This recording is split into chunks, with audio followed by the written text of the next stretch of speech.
To begin with, this case should never have come to trial. The state has not produced one iota of medical evidence that the crime Tom Robinson is charged with ever took place.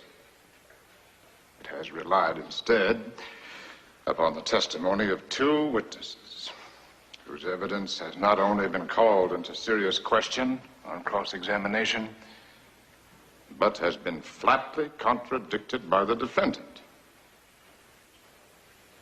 Now, there is circumstantial evidence to indicate that Mayella Ewell was beaten savagely by someone who led almost exclusively with his left. And Tom Robinson now sits before you, having taken the oath with the only good hand he possesses, his right.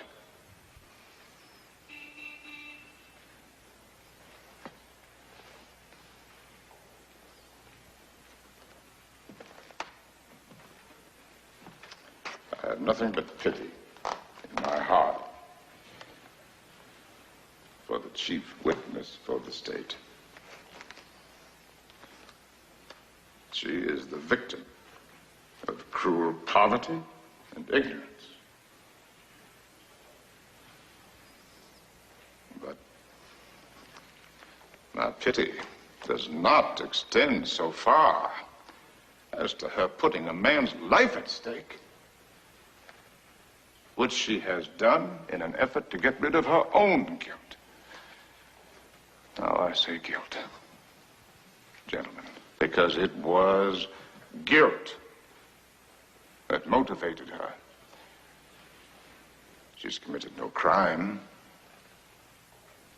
She has merely broken a rigid and time-honored code of our society.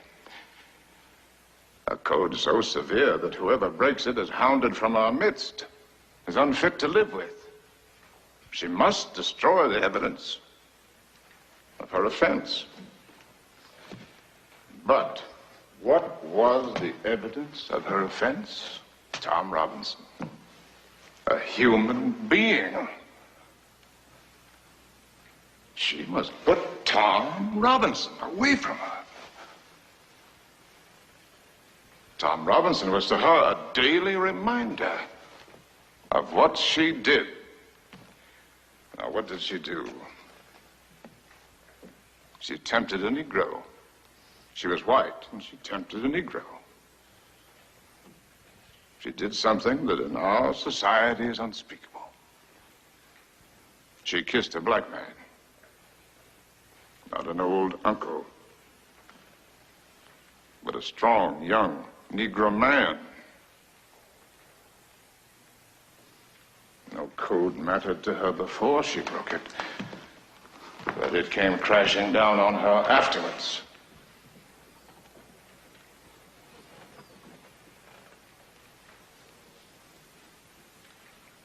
The witnesses for the state, with the exception of the sheriff of Macon County, have presented themselves to you gentlemen, to this court,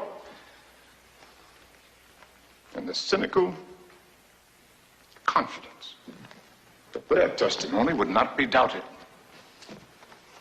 Confident that you gentlemen would go along with them on the assumption,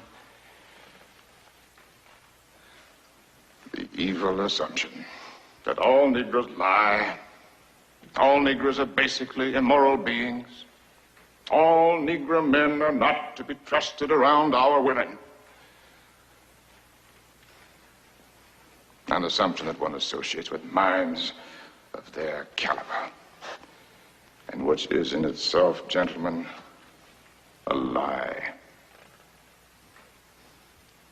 which I do not need to point out to you.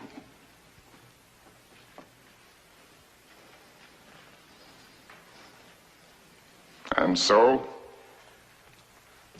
a quiet, humble, respectable Negro who has had the unmitigated temerity to feel sorry for a white woman has had to put his word against two white peoples.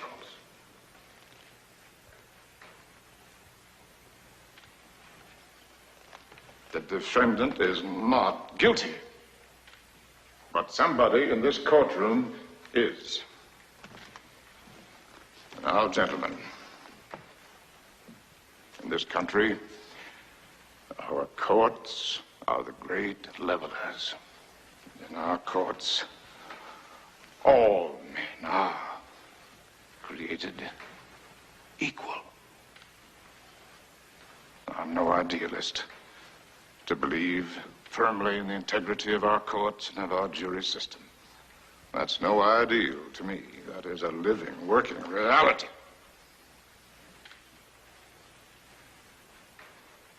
Now, I am confident that you gentlemen will review, without passion, the evidence that you have heard,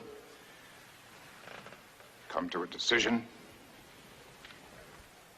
and restore this man to his family.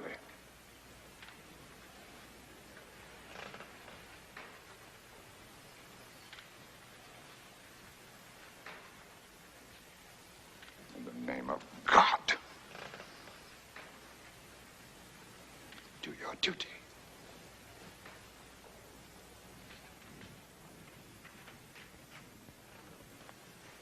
In the name of God, believe